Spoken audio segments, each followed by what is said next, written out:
वालेकुम। आज हम चैप्टर नंबर 12 का फिफ्थ प्रैक्टिकल करेंगे, एक्सपेरिमेंट 12.5, जिसकी स्टेटमेंट है find the focal length of convex lens by parallel method. कि कन्वेक्स लेंस है उसकी फोकल लेंथ हमने फाइंड करनी है पैरेलल मेथड से। तो फोकल लेंथ के बारे में आपने टेक्स्ट बुक में चैप्टर नंबर 12 में पढ़ा था कि जो कन्वेक्स लेंस है इसमें से जो रेज पैरेलल आती हैं वो रिफ्रैक्ट होने के बाद एक पॉइंट पर कन्वर्ज होती हैं। तो ये पॉइंट प्रिंसिपल फोकस कहलाता है और प्रिंसिपल फोकस से ऑप्टिकल सेंटर तक का जो डिस्टेंस है ये फोकल लेंथ कहलाता है। तो ये जो कन्वेक्स लेंस की हमने फोकल लेंथ फाइंड करनी है। इसके लिए जो मटेरियल रिक्वायर्ड है वो convex lens, optical bench, netting needles और अपराइट। तो ये एक दफ़ा देख लेते हैं कि ये किस तरह के। ऑप्टिकल बेंच में असल में एक स्केल है और उसके साथ ये स्टैंड है लेंस के लिए और ये दो अपराइट्स हैं जिस पर निडल एडजस्ट की जाती है। तो एक निडल को हम एज ऑब्जेक्ट लेते हैं और दूसरी निडल को एज इमेज कंसीडर किया जाता है, इसके ऊपर इमेज व्यू किया जाता है। तो जो दोनों निडल क्योंकि सेम हैं तो एक निडल के ऊपर हम ये छोटा सा एक कागज़ लगा देंगे ताकि ये डिफरेंट लगे इमेज निडल से। तो ये जो ऑब्जेक्ट नीडल है इसका जो इमेज है लेंस में से रिफ्रैक्ट होने के बाद इन्वर्टेड, इस जो इमेज नीडल है इसके ऊपर इन्वर्टेड बनेगा। तो हमने इस साइड से इसको व्यू करना है। तो इससे पहले कि स्टार्ट करें, इस फार्मूला जो देखते हैं जो हमने यूज़ करना है फोकल लेंथ के लिए। लेंस इक्वेशन आपने बुक में पढ़ी हुई है, 1/f equals to 1/p plus 1/q। तो यहाँ से इसका एलसीएम लिया तो ये फार्मूला बना और इसका रेसिप्रोकल लिया 1/f और ये फार्मूला ये, यानी आपको पी क्यू की वैल्यू चाहिए फोकल लेंथ के लिए। पी जो है वो ऑब्जेक्ट का डिस्टेंस है, जो ऑब्जेक्ट नीडल के लिए है वो ये डिस्टेंस हम स्केल से नोट करेंगे, ये पी होगा। और ये जो इमेज बना है, इमेज का जो लेंस से डिस्टेंस है ये क्यू होगा। तो इसको इस फार्मूले में पुट करके फोकल लेंथ आ जाएगी। तो ये भी उसी तरह 4 हेडिंग के साथ आपने अटैम्प्ट करना है। स्टेटमेंट, मटेरियल रिक्वायर्ड, इसका जो टेबल है इसमें हेडिंग देते हैं ऑब्जर्वेशन एंड कैलकुलेशंस और ये टेबल। इसमें 3 रीडिंग्स हमने लेनी है डिफरेंट लेंसेज के साथ। तो ये ऑब्जेक्ट नीडल की पोजीशन बतानी है, फिर ये लेंस की है, फिर इमेज नीडल की पोजीशन है, फिर पी डिस्टेंस कैलकुलेट करेंगे जो मैंने आपको कहा था कि ऑब्जेक्ट से लेकर लेंस तक है। और क्यू जो है ये इमेज का जो डिस्टेंस है, ये इमेज नीडल से लेकर लेंस तक है। और ये इस फार्मूले में पुट करके फोकल लेंथ और कंक्लूजन में हम इसकी मीन वैल्यू बताएंगे। तो प्रैक्टिकल स्टार्ट करने से पहले इसमें हम क्या करते हैं, जो गिवन लेंस हो कन्वेक्स लेंस उसकी अप्रॉक्सीमेट फोकल लेंथ फाइंड करते हैं। Find the approximate focal length of a lens. वो कैसे की जाती है कि जिस लैब में हम प्रैक्टिकल परफॉर्म कर रहे हैं वहाँ पर कोई ब्राइट ऑब्जेक्ट होगा, फॉर एग्जांपल कोई लाइट बल्ब है या विंडो है, तो उसका इमेज लिया जाता है उसके ऑपोजिट वॉल पर।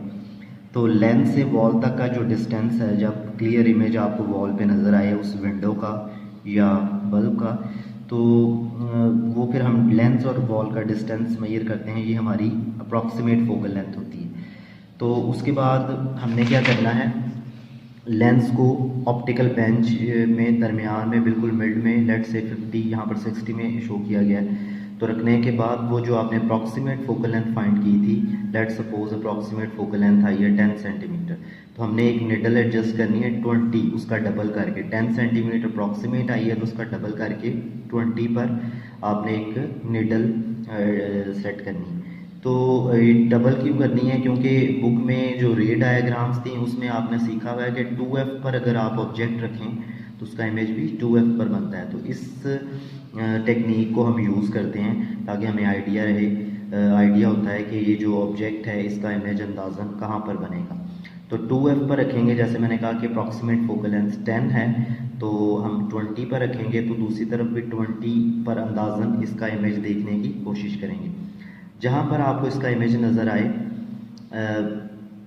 तो वहाँ पर आपने पैरेलक्स रिमूव करना है। अब पैरेलक्स क्या है कि जब हम यहाँ से व्यू करते हैं तो ये जो एक इमेज निडल नीचे रखी हुई है और दूसरा जो इमेज इसके ऊपर आ रहा है इसका इन्वर्टेड लेंस के अंदर से जब हम देखते हैं तो ये बिल्कुल एक लाइन में ही होने चाहिए, कोइंसाइड करने चाहिए। बाज़ दफ़ा आँख को जब आप आगे पीछे करते हैं तो ये थोड़ा सा ये सेपरेशन आ जाती है, ये इकट्ठे मूव नहीं करते, यानी इमेज और इमेज नीडल।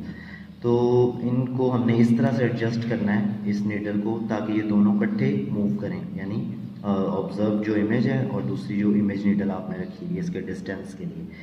तो जब ये इकट्ठे रिमूव करेंगे तो फिर इसको हम कहते हैं पैरेलैक्स रिमूव हो गया। तो इसकी सेपरेशन को कहते हैं पैरेलैक्स। सेपरेशन मतलब ये इकट्ठे मूव नहीं कर रहे। तो फर्दर इसकी क्लैरिटी के लिए ये कैसे परफॉर्म करना है एक वीडियो देखते हैं।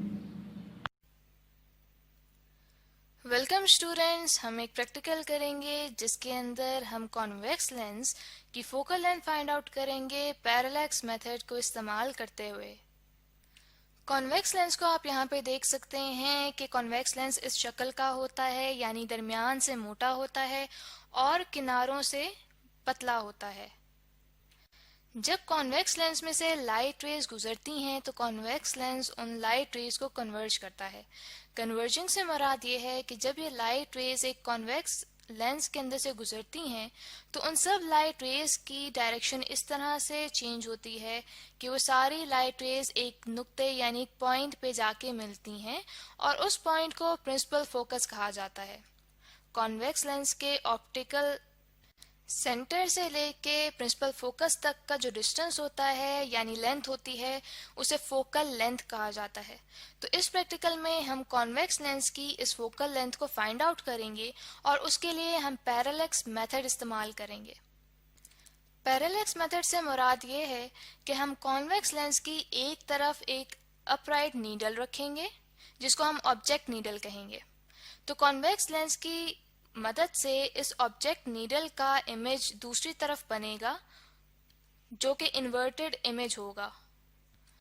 अब जहां पे ये इमेज बनेगा वहां पे हमने एक और नीडल रखी हुई होगी जिसको इमेज नीडल कहेंगे हम। अब हम यहाँ से जब देखेंगे तो हम ये नोट करेंगे कि कहाँ पे ऑब्जेक्ट नीडल के इमेज की टिप और इमेज नीडल की टिप आपस में मिल रहे हैं, यानी कि ज्वाइन कर रहे हैं। और जब हम अपनी आंख को दाएं से बाएं या बाएं से दाएं लेके जाएं तो हम नोट करेंगे कि ये इमेज और ये नीडल इन दोनों की टिप्स आपस में मिली रहेंगी। तो यही तरीका कार इस्तेमाल करते हुए हम कॉन्वेक्स लेंस की फोकल लेंथ को फाइंड आउट करेंगे और इस तरीके को पैरेलैक्स मेथड कहा जाता है। इस प्रैक्टिकल को हम इन स्टेप्स में करेंगे कि सबसे पहले हम देखेंगे कि हमें क्या क्या चीज़ें यानी क्या एपरेटस चाहिए प्रैक्टिकल करने के लिए। फिर हम इस प्रैक्टिकल को करने का तरीका डिस्कस करेंगे जिसके दौरान हम कुछ मेजरमेंट्स लेंगे जिनकी मदद से जब हम कैलकुलेशंस करेंगे तो हम देखेंगे कि हमारे पास रिजल्ट में कॉन्वेक्स लेंस की फोकल लेंथ क्या आई है। तो सबसे पहले हम देखते हैं कि हमें क्या क्या एपरेटस चाहिए होगा इस प्रैक्टिकल के लिए। सबसे पहले हमें एक डस्टर चाहिए होगा, यानी कि कॉटन का कपड़ा जिससे हम लेंस के ऊपर से डस्ट साफ करेंगे। इसके अलावा हमें एक कॉन्वेक्स लेंस चाहिए होगा। कॉन्वेक्स लेंस के लिए हमें लेंस होल्डर चाहिए होगा। 2 अपराइट नीडल्स चाहिए होंगी और इसके अलावा हमें चाहिए होगा ऑप्टिकल बेंच जो कि आप यहाँ पे देख सकते हैं। इसके बाद हम प्रैक्टिकल को स्टार्ट करते हैं। तो सबसे पहले हम लेंस को उसके होल्डर में अच्छी तरह से फिक्स कर देंगे ताकि प्रैक्टिकल के दौरान अपनी पोजीशन से ना हिले। इसके बाद हम डस्टर लेंगे यानी कि कॉटन का कपड़ा और उसकी मदद से इस लेंस को अच्छी तरह से साफ कर देंगे ताकि इसके ऊपर कोई डस्ट ना रहे। जब हम लेंस को उसके होल्डर में फिक्स कर रहे होंगे तो हमने इस बात का ध्यान रखना है कि जो अपराइट नीडल्स हैं उनकी टिप और लेंस का सेंटर एक ही लाइन में आ रहे हों। जैसे कि आप इस डायग्राम में देख सकते हैं कि नीडल्स की टिप्स और लेंस का जो सेंटर है वो एक ही लाइन पे आ रहा है। इसके बाद हम कॉन्वेक्स लेंस की डिस्टेंस मेथड यूज करते हुए approximate focal length find out करेंगे। उसके लिए हमें एक बोर्ड चाहिए होगा जिसकी सतह हल्के रंग की हो और साफ हो ताकि हम इसके ऊपर बनने वाले इमेज को अच्छी तरह से देख सकें। बोर्ड के बजाय हम एक दीवार भी इस्तेमाल कर सकते हैं जिसकी सतह हल्के रंग की हो और उसकी सतह साफ हो। तो इस मेथड के लिए हम एक डिस्टेंट ऑब्जेक्ट यानी कि ऐसी चीज़ को नोट करेंगे जो काफ़ी फासले पे मौजूद हो इस लेंस से। तो यहाँ पे हमने एक दरख्त को डिस्टेंट ऑब्जेक्ट के तौर पे लिया है। तो आप यहाँ पे देख सकते हैं कि इस कॉन्वेक्स लेंस की मदद से इस दरख्त का एक इमेज बन रहा है इस बोर्ड पे जो कि इन्वर्टेड है।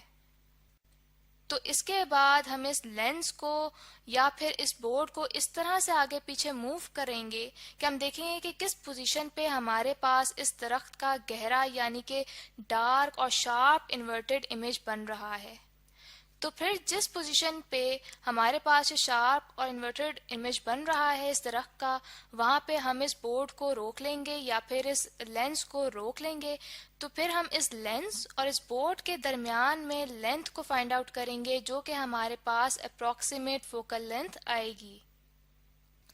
यहाँ पे मैंने ये अप्रॉक्सीमेट फोकल लेंथ लिख ली है जिसको मैंने आपसे डिनोट किया है, जो मिसाल के तौर पे मेरे पास आई है 10 सेंटीमीटर। इसके बाद हम दोनों अपराइट नीडल्स लेंगे जिनमें से एक नीडल इमेज नीडल होगी और दूसरी नीडल ऑब्जेक्ट नीडल होगी।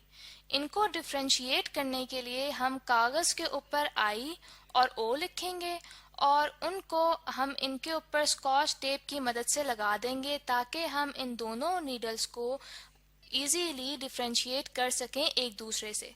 तो यहाँ पे आप देख सकते हैं कि हमने दोनों नीडल्स के ऊपर आई और ओ पेस्ट कर दिया है।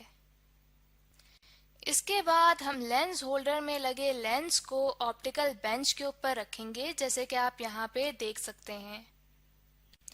इसके बाद हम ऑब्जेक्ट नीडल को लेंस से कुछ फासले पे ऑप्टिकल बेंच के ऊपर इस तरह से रखेंगे कि ऑब्जेक्ट नीडल और लेंस के दरमियान में फासला अप्रॉक्सीमेट फोकल लेंथ से थोड़ा सा ज़्यादा हो। इसके बाद हम लेंस की दूसरी तरफ इमेज नीडल को रखेंगे और इमेज नीडल को लेंस से इतने फासले पे रखेंगे कि ये फासला अप्रॉक्सीमेट फोकल लेंथ से ज़्यादा का हो। अब हमने ऑप्टिकल बेंच पे जिस तरफ इमेज नीडल रखी है वहाँ से हम देखना शुरू करेंगे तो हमें ऑब्जेक्ट नीडल का इमेज नज़र आएगा जो कि इन्वर्टेड होगा। तो हम इमेज नीडल को आगे या फिर पीछे इस तरह से करेंगे कि हम देखेंगे कि वो कौन सी पोजीशन है जहाँ पे ऑब्जेक्ट नीडल ओ का इमेज का टिप और इमेज नीडल की टिप आपस में मिल रहे हैं। तो आप यहाँ पे देख सकते हैं कि ये हमारे पास इमेज नीडल है जो नीचे की तरफ हमें नज़र आ रही है, ये इमेज नीडल है और हमें लेंस की मदद से ऑब्जेक्ट नीडल का इमेज नज़र आ रहा है। तो यहाँ पे हम देख सकते हैं कि ऑब्जेक्ट नीडल के इमेज की टिप और इमेज नीडल की टिप आपस में ज्वाइन हो गई हैं इस पोजीशन पे जिस पोजीशन पे अभी हमने इमेज नीडल को रखा है। तो हम यहाँ पे देख सकते हैं कि जब हम अपनी आंख को दाएं से बाएं या बाएं से दाएं की जानिब लेके जाएंगे तो हम देखते हैं कि इनकी टिप्स आपस में जुड़ी रहेंगी और साथ साथ मूव करेंगी, यानी कि हमने पैरेलक्स को रिमूव कर लिया है। तो इमेज नीडल की जिस पोजीशन पे हमारे पास पैरेलक्स रिमूव हुआ है तो हम उस पोजीशन को नोट कर लेंगे। अब हम ऑब्जेक्ट नीडल, लेंस और इमेज नीडल की पोजीशंस को नोट करते हैं। तो जिस जगह पे ये तीनों हमने ऑप्टिकल बेंच पे रखे हुए हैं वहाँ पे मैंने ये निशान लगा दिए हैं ताकि हम इजीली इनकी पोजीशन को नोट कर सकें। तो हमारे पास जो ऑब्जेक्ट नीडल है वो आ रही है 29.5 सेंटीमीटर पे, लेंस की पोजीशन हमारे पास आ रही है 50 सेंटीमीटर और इमेज नीडल की पोजीशन हमारे पास आ रही है 70.3 सेंटीमीटर। यहाँ पे हमने इन पोजीशंस को नोट कर लिया है। जहाँ पे ऑब्जेक्ट नीडल की पोजीशन को मैंने O से डिनोट किया है जो कि आई है 29.5 सेंटीमीटर। लेंस की पोजीशन को मैंने L से डिनोट किया है जो कि आई है 50 सेंटीमीटर। इमेज नीडल की पोजीशन को I से डिनोट किया है जो कि आई है 70.3 सेंटीमीटर। अब हम डिस्टेंसेस फाइंड आउट करेंगे जिनमें से P डिस्टेंस शो कर रहा है ऑब्जेक्ट नीडल और लेंस के दरमियान में डिस्टेंस को, यानी कि डिस्टेंस OL को। तो उसके लिए मैंने लेंस के डिस्टेंस में से ऑब्जेक्ट नीडल के डिस्टेंस को माइनस किया है क्योंकि लेंस की जो हमारे पास मेजरमेंट आई थी पोजीशन की वो ज़्यादा वैल्यू की है, तो यहाँ पे मेरे पास 50 माइनस 29.5 दे देगा 20.5 सेंटीमीटर। इसी तरह से Q डिस्टेंस हमारे पास वो डिस्टेंस है जो कि लेंस और इमेज नीडल के दरमियान में है, यानी कि डिस्टेंस IL। तो इसके लिए भी मैंने इमेज नीडल I की जो मेजरमेंट आई थी उसमें से लेंस की पोजीशन L को माइनस किया है, क्योंकि इमेज नीडल की पोजीशन की वैल्यू हमारे पास ज़्यादा है। तो यूँ हमारे पास 70.3 में से 50 माइनस किया तो मेरे पास आ गया 20.3 सेंटीमीटर। अब हम फोकल लेंथ फाइंड आउट करने के लिए फॉर्मूला यूज करेंगे जो कि होता है F is equals to P multiply by Q divided by P plus Q। तो यहाँ पे जब मैंने वैल्यूज पुट की और मैंने कैलकुलेटर की मदद से कैलकुलेशन की तो मेरे पास फोकल लेंथ आ रही है 10.1 सेंटीमीटर। इसी प्रोसीजर को रिपीट करते हुए मैंने 2 दफ़ा और मेजरमेंट्स ली हैं, लेकिन उन मेजरमेंट्स के लिए मैंने ऑब्जेक्ट नीडल को डिफरेंट पोजीशंस पे रखा। जैसे कि आप यहाँ पे देख सकते हैं कि मैंने सेकंड टाइम 29.6 की पोजीशन पे रखा और थर्ड टाइम मैंने 29.7 की पोजीशन पे रखा और फिर मैंने मेजरमेंट्स ली। तो यहाँ मेरे पास फाइनल में 3 फोकल लेंथ्स आई हैं। तो ये फोकल लेंथ जो हमारे पास 3 मेजरमेंट्स की मदद से आई हैं, इन तीनों को ऐड करके मैंने डिवाइड किया 3 से, तो मेरे पास मीन फोकल लेंथ आ जाती है जो कि आती है 10.1 सेंटीमीटर। तो ये हमारे पास पैरेलैक्स मेथड इस्तेमाल करते हुए मीन फोकल लेंथ आई है। तो यहाँ पे हम देख सकते हैं कि हमारे पास पैरेलैक्स मेथड की वजह से जो फोकल लेंथ आई है और जो हमारे पास डिस्टेंस मेथड इस्तेमाल करते हुए फोकल लेंथ आई थी, इन दोनों की वैल्यूज अप्रॉक्सीमेटली इक्वल हैं। तो यहाँ से हमें पता चलता है कि हमने मेजरमेंट्स और कैलकुलेशंस बिल्कुल ठीक से की हैं। तो आई होप स्टूडेंट्स कि आपको प्रैक्टिकल अच्छे से समझ आ गया होगा।